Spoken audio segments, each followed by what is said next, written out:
There was never any love to begin with. In the environment that has been laid out before they arrived, the NFC East has been a battleground within its own confines. The passion is real. The vet is real. Stars everywhere you can see, while some hail to a chief in the capital.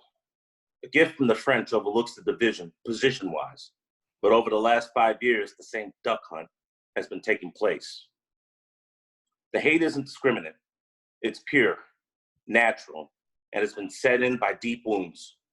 Who could forget Deshaun Jackson tortured the New York Giants off of a punt return late, or snowballs being thrown at a Santa only to see them prosper into a Super Bowl champion? The Giants saving the NFL by beating an undefeated team in the Super Bowl, or a wide right kick to win another versus a great AFC opponent. John Riggins' hair, the Hogs, Gibbs. Many powerful moments make a division the way it's seen and what it truly is. The NFC Least has become the recent moniker due to not only record, but expectations unsuccessful.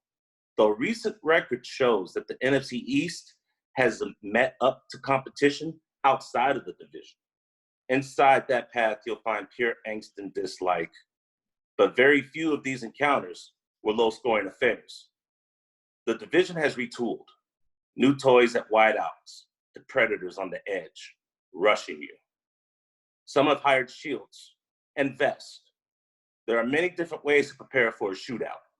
Are the G-men the first to rise, or are the natives clever enough to surprise the bird and the cowboy in future duels?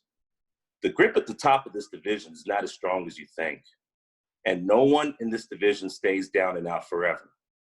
But when will the landscape of change occur? Just look at the new crop of players inside the East. Besides impact, these players will make a statement. The Dallas Cowboys carry the burden of being America's team. With over 20 years of failed expectations, a new dawn has risen. Unsigned quarterback Dak Prescott is the general on the field, blessed with this burden of leading this high-powered offense to the next level. Armed with a $20 million man in Amari Cooper, and bequeathed with a monster from Richmond, Texas, and a future star in CeeDee Lamb. One can sometimes forget that Michael Gallup is often the forgotten man in this offense. Yet some, like myself, believe that he's due for a breakout. He is quite underrated on a team full of elite athletes. Blake Jarwin finally gets his time to finally shine, and he is now withholds the starting tight end role due to the departure of Jason Witten to Las Vegas. Tony Pollard from Memphis is more than capable of handling the rushing load. Last year, he gained 455 yards rushing and 107 yards receiving in a secondary role behind the multi-time NFL leading rusher. Ezekiel Elliott is a freak. He contributed 1,777 yards of total offense last year. A combination of power and speed out of Ohio State. He secured his bounty last year and makes Prescott's job a little easier of the division. New coach Mike McCarthy wants to take this process a day at a time and revive the dominance the Lone Star State once had in this division. Reinvigorated from his separation with the Green Bay Packers, he's been given the keys to a media Maserati. There are some question marks in the secondary of this defense, but another showdown has reared its ugly head amongst the soap opera that is the Dallas Cowboys. The addition of a rifle can shake up a power struggle between an underpaid quarterback and a prime financial organization. Andy Dalton, recently cut by Cincinnati, brings stability and constant horsepower to this offensive juggernaut. Was this a power move from Jerry Jones and the franchise? Or is Jones just ahead of the curve with changing times? Fly, Eagles, fly, is what any true Philadelphian would say. With a recent and long-awaited Super Bowl, a playoff appearance 3 of the last 4 years, the Eagles have addressed their major flaw, the secondary. Darius Slay gets a fresh start in the NFC.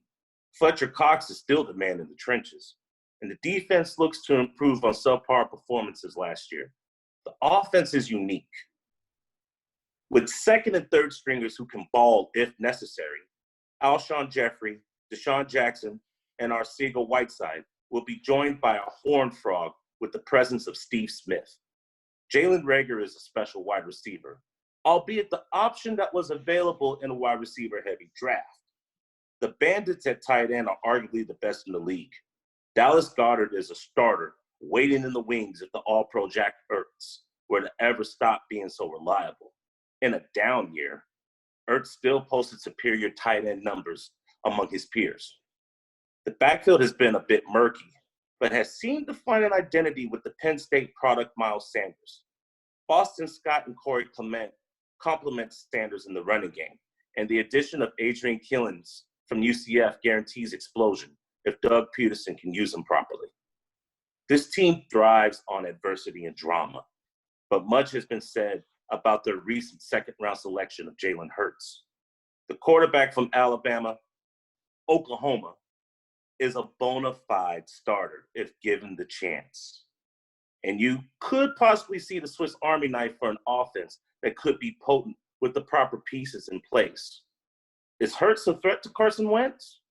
That remains up to Carson Wentz. While Wentz does have a notion to get injured, when healthy, he is still a top 10 choice in the league at this position. With the upcoming 17-game schedule looming, a dual quarterback system could be the winds of change in the NFL. Having a viable backup isn't a burden, but a blessing. The $100 million man now knows that his replacement will be ready and willing to prove himself to the Philly faithful.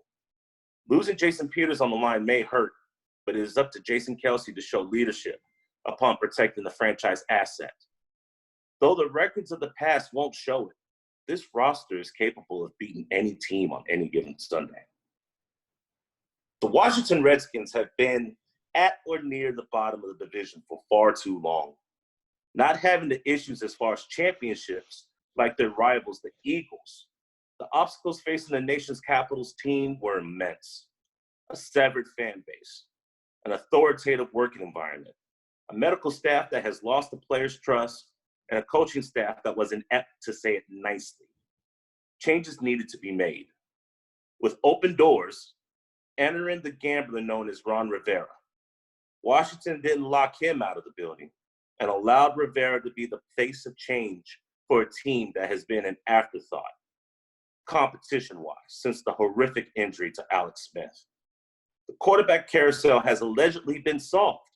The 2019 selection of Dwayne Haskins has brought vitriol and animosity amongst many Redskin faithful.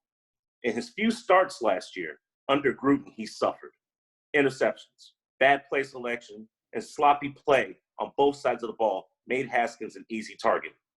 Once Jay Gruden was fired, Haskins started to show promise. Often an afterthought or the reason for debates among Redskin faithful, Haskins is a fire rod. Recent talks of a new quarterback taking over have been doused by Rivera, and his commitment to the restoration of the Redskins brand of football. His word is a promise to media and players alike, and the selection of Chase Young is just one of many changes to the Redskins defense. Montez Sweat, Ryan Kerrigan, Reuben Foster, and Jonathan Allen will bring a different taste of pain to opposing quarterbacks. Adding Kendall Fuller with Landon Collins mends a struggling secondary, and the wily experience of 16-year veteran Thomas Davis Sr. brings much-needed knowledge to a mostly young team. Other than Ryan Kerrigan, with 10 years out of Purdue, the defense is relatively young. In order to reclaim a division, you have to acquire the proper weapons and guard yourself from falling behind on ammunition. The running back room is crowded. Adrian Peterson is a Hall of Famer who can still produce as he leads an extremely talented group. Darius Grice has to prove that he can stay healthy. Bryce Love is a secret weapon if he could find a niche in this offense. But the draft selection of Antonio Gibson has brought multi-dimensional options, a vest, if you will, to the offense. A time bomb for big plays. Gibson could be the future at the position of running back or receiver.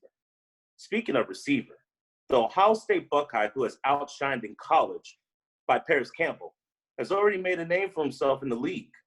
The 32nd ranked wide receiver last year had 3 games over 100 yards receiving, while only recovering a handful of targets.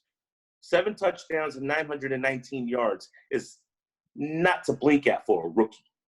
But one man can't do it alone. The Liberty Flames phenom, Antonio Gandy Golden, is destined to be the difference maker Josh Dotson was supposed to be. The 6'4", 220-pound matchup nightmare shows amazing promise, amassing 2,433 yards and 20 touchdowns in 2 seasons collegiately. His ability to win 50-50 balls will help Dwayne Haskins go downfield and take more chances. The receiving core, including Cody Lattimore, is young and raw. Cam Sims and Kelvin Harmon look to exert their role into the rotation of offensive production. Other than Steven Sims and Jonathan Johnson, the rookie out of Missouri, all the receivers are 6 foot or taller. The son of a Hall of Famer, LSU's Thaddeus Moss, aims to become the security blanket at tight end that Haskins desperately needs. The dirt that has been thrown at or towards Dwayne Haskins already has a backlog. Doubts from the fans, sports analysts, and pundits have already dubbed the Ohio State product a bust. Undeserving of some of the criticism, the maturation process will be monitored closely by all. Can Haskins take the next step to win the Washington faithful? Handpicked by Daniel Snyder, expectations have been strapped to the Haskins back since his arrival. Is the rest of the division sleeping on Washington's eventual potential, or is the basement the home for the dysfunctional franchise looking to restore dominance? Gunfights can't exist without multiple bullets. Dave Gettleman has a history of taking shots, not only at his opponents, but at players as well. Since leaving Carolina, he has constructed a roster full of questions and strange answers. The selection of Daniel Jones over Dwayne Haskins only adds gasoline in the Redskins-Giants rivalry. Arguably the best running back in the league, Saquon Barkley is looking to improve his numbers, play, and status in the NFC East. The Penn State product hasn't disappointed, but new additions to a struggling offensive line can only make style of offense quicker on the draw.